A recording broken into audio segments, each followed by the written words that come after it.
How's it going, everyone? So I am finally sitting down and doing my Tokyo Ghoul chapter 126 review. I had to delay this all day today because I had to be out of the house basically the whole afternoon, but I'm glad that I can now sit down and just talk about this chapter because there are some interesting things to go over it for this chapter in particular. We have a wedding to talk about, we have some interesting conversations, a plot twist, or at least a twist that I didn't see coming, and then also, a whole bunch of death flags at the end of the chapter concerning with Toka. I know a lot of people within the fandom that are Toka fans are getting very uneasy right now with all of the death flags that have been popping up between Kaneki and Toka. So let's just strap ourselves in, guys. I took some notes. I reread this chapter like 3 times. So let's just dive into this chapter. First thing I want to start off with is the wedding ceremony, because just on the first page alone, we see that we're getting the wedding of Takeyomi and Yoriko. And at the bottom of the first page, you get to see how slick and how dapper everyone looks for the wedding, especially Bunjin. He's got the slick back hair, the suit is on, he cleans up very nice, but then we also have Yoriko. Yoriko looks gorgeous on her wedding day, and you can just tell that everyone at this wedding right now is having a good time, because when you go through the pages, you see them,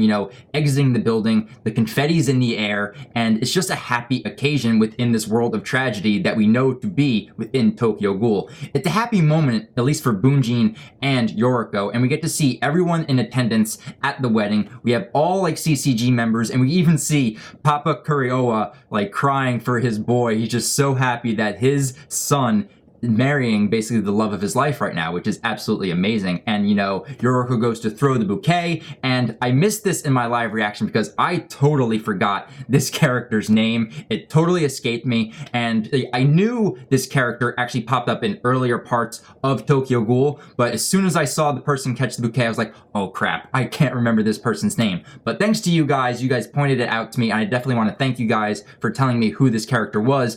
And I even wrote it down. It's Misato, and I do remember her, especially during the Ogiri tree arc, when Kaneki was getting tortured and all of CCG was moving in on Jason and the whole complex. I remember her being there.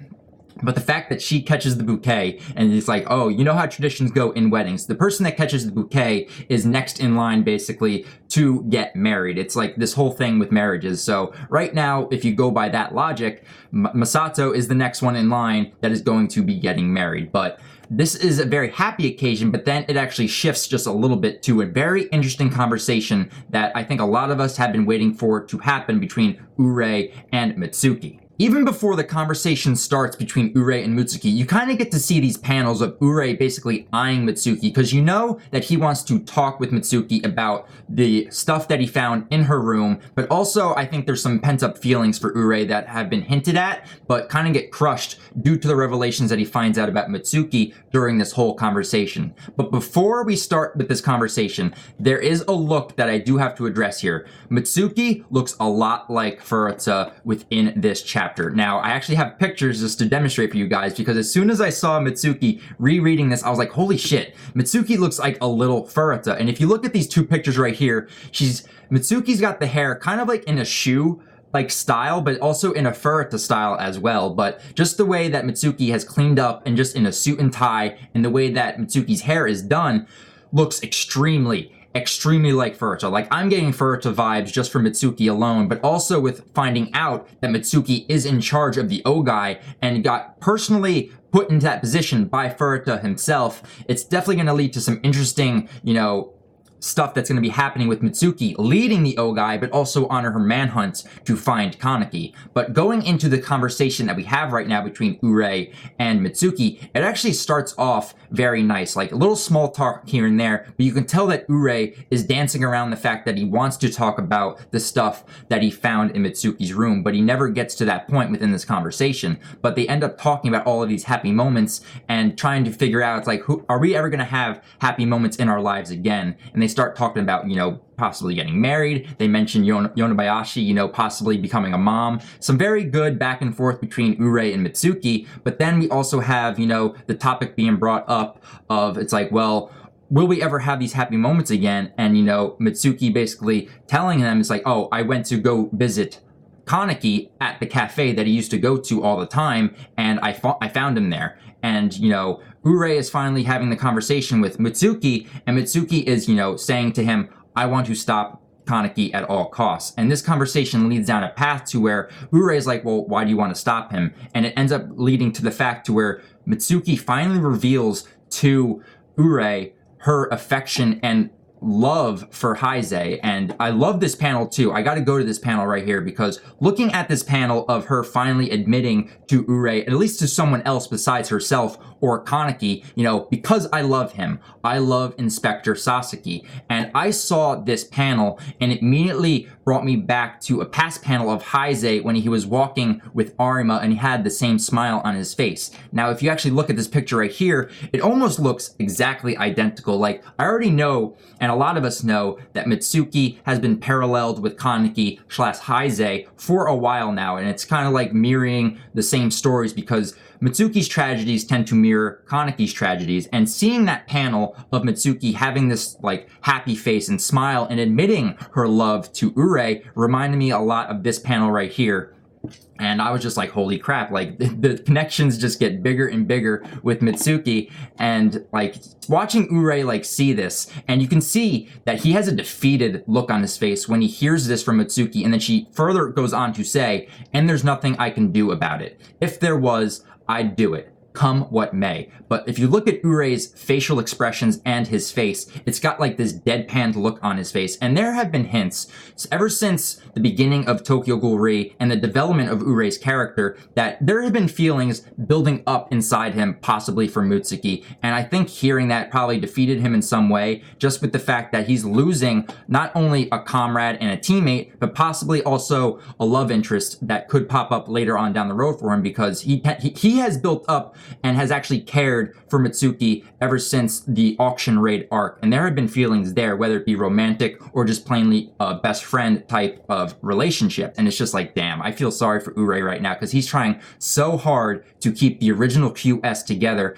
And it seems like it's only him and Yonebayashi, and then all of the second and third generation Qs that are coming in. But the next part I want to go over really, really quickly is the twist that happened within this chapter. I was not expecting this to happen with Kyoko's character at all. I just thought she was bedridden and she was going to be healing and eventually get back into the fold of the CCG. But as we come to realize within this chapter, Kyoko is missing her legs. She is Lieutenant Dan right now, and I even mentioned that in my live reaction. Like, I saw this and was like, she got Lieutenant Dan. She has no legs, and I totally understand now why Aura is so pissed at Kaneki, because at first we didn't think that she actually sustained any serious injuries during her confrontation at the prison. But with this revelation right here and seeing her missing from her knees down her legs, I totally understand now why Aura is so pissed and wants to go after Kaneki so badly. And getting to see how Kyoko just has like a very chipper attitude about it, and her basically saying it's like, well, I could just get steel legs like Suzuya. She is actually being more positive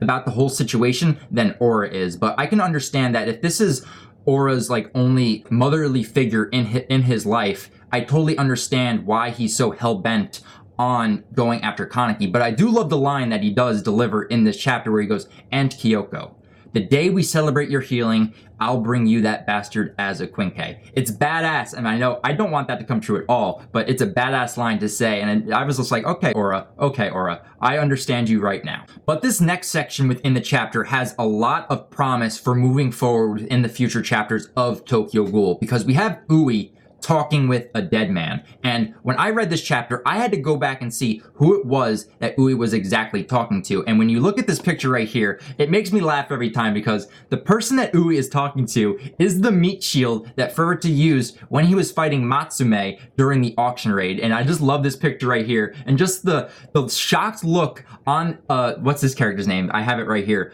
Okahiro. Okahiro's face right here, like the shocked look he has of just being betrayed by Furuta. I love that panel so much. And that was actually the first time when it was revealed that Furuta was possibly going to be leading into the big bad. But what I love about this section right here, and I actually feel a little sad for Ui as well, because when you look at Ui within this section of the chapter, he looks absolutely withered and devastated, and almost looks like Matsuri Washu was during the final days before he went missing or is, dead. So seeing Uwe like this, it's like, holy shit, like he looks withered, beaten, and broken. And I think this all has to do with the fact that Haru has the possibility of being revived and coming back into the story, and possibly Arima as well. And I have to say something about it. I really hope that Arima does not come back, because the send-off that character got was just so perfect. I don't want his character to actually return into the story of Tokyo Ghoul. I can see Haru coming up because there was a lot of potential with Haru that was kind of left just up in the air when her character ended up dying. So if she ends up coming back, I will not be pissed at that, because I would actually like to see her character more within the story than what we originally got back during the Rosewald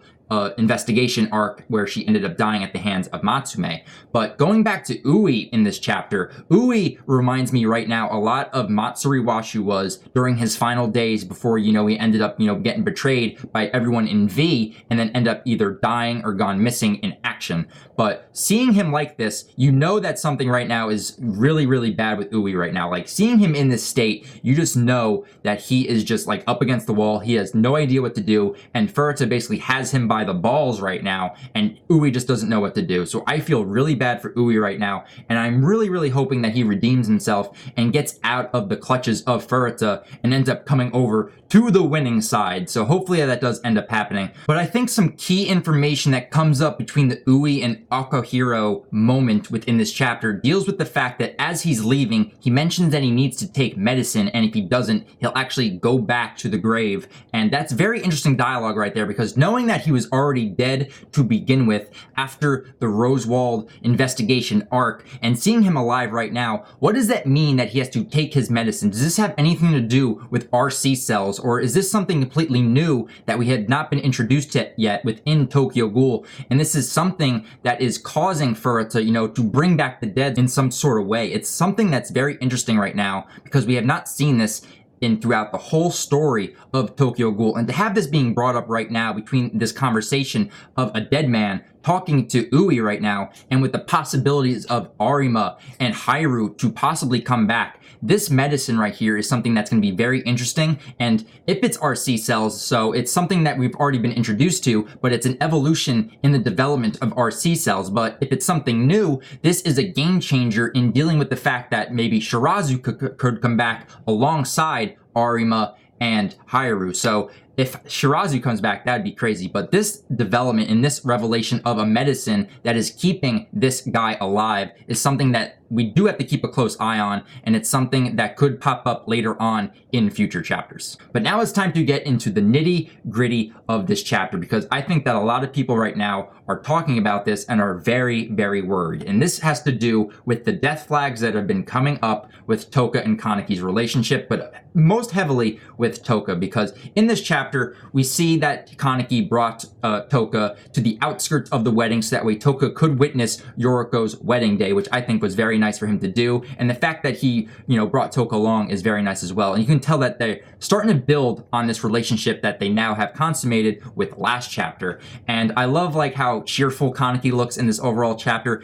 And you can definitely tell that these are genuine smiles and he is genuinely happy during these final pages of this chapter. But what everyone is up in arms about, I guess you could say, is the fact that Toka has handed over her mother and father's wedding ring to Kaneki to hold onto, because that is her most prized possession. And not only did, Toka accept Kaneki for who he was and also offer her body, but also her heart as well with this whole handing over the ring to Kaneki, because not only did she prove to Kaneki that she loves him undoubtedly, physically, but also emotionally as well, by handing over her most sacred thing from her past that has a connection to her parents. So getting to see that is a very nice moment, and just getting to see Kaneki smile. I have it up right here. The smile on his face is just so nice to see. A genuine smile coming from Kaneki, and him just saying, well, every time I look at this, I'll remember you, Toka. It's a very nice moment, but it's the last panel that kind of had me worried in my live reaction, because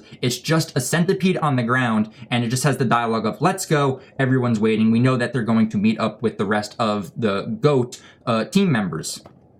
But this reminded me, I actually had to go back to, this was in volume 6, right before Kaneki ended up getting tortured by Jason. There was a similar panel to this, and I'll have it up right here for you guys, to where on the left you can see the one back all the way back in chapter 58 of Tokyo Ghoul with, you know, the Centipede, and, you know, this ended up leading into Kaneki, you know, going through torture, going through tragedy, and then we have a similar panel right now popping up in this chapter as well. But as I've been talking with you guys down in the comments, this can actually have, you know, go either way, being positive or negative. And the reason for that is, if you look at the first panel, what followed it? Kaneki ended up getting tortured, and, you know, he ended up going on this tragic path. But if you look at it positively, and if you actually look at Centipede's symbolism, which you guys actually pointed out to me, and I definitely want to thank you guys for pointing me out to the Centipede symbolism in Japan, it's actually seen as, you know, strength and actually moving forward with yourself, which I think is also very cool, because when you look at it in that perspective, Kaneki, after going through his torture, did get stronger. He kind of got more confident in himself a little bit, and ended up, you know, being strong enough to go on the journey to find answers, and, you know, not be the person that is just weak and relying on others, but relying on his own skills and moving forward, trying to improve his own strength. So when we see that popping up in this chapter with a Centipede panel on the ground, this could mean positive things to come. It could also mean negative things to come, but we just don't know for certain until we get the, like, as the chapters come out and we see the rest of the story unfold. It's going to be very interesting to see how Ishida has been laying the groundwork on the future of not only Kaneki and Toka's relationship, but at them as characters as well, because the fact that this is happening, it could go positively or negatively, and I think a lot of us within the fandom hoping for positivity, hoping that it ends up working okay for Kaneki and Toka and nothing tragic happens. But if something tragic happens, that's just the way that Tokyo Ghoul goes, and we just have to go and roll with the punches. And the way I've been saying it to you guys is, like, you gotta hope for the best, but prepare for the worst. And so that's what we gotta do with this chapter right here. That is basically everything within this chapter that I just wanted to go over, and I'm just glad I got to sit down and talk with you guys, because this chapter had some happy moments. It had some great twists that I didn't actually see coming, and this last piece of just panel work, just symbolism in it of itself, and just watching all of us within the fandom kind of like worry and being like, oh god, what's gonna happen next? So this leading into the future of Tokyo Ghoul, there's a lot of groundwork leading into the future chapters, because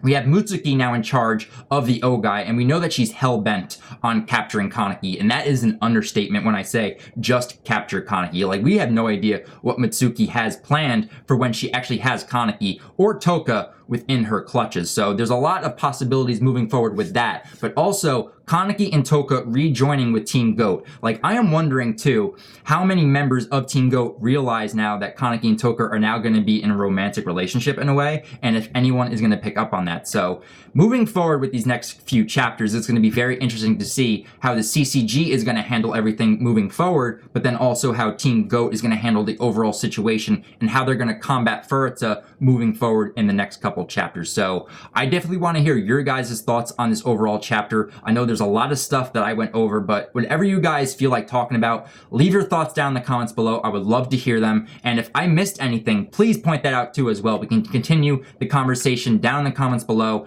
And if you guys are catching this review and want to see my live reaction to the latest chapter, 126 of Tokyo Ghoul Re, I will leave a link at the end of this video, and you guys can find it on my channel. I just love talking Tokyo Ghoul with you guys, and I hope you guys have been enjoying these videos. And you can definitely look forward to some upgrades, because I'm getting a new camera, and I do have some very special Tokyo Ghoul related reviews in the works right now, so definitely look forward to that, guys. So that's gonna be it for this review, and until next week when we have the next chapter of Tokyo Ghoul Re 127 come out, I will talk with you guys then. Alright guys, see you later.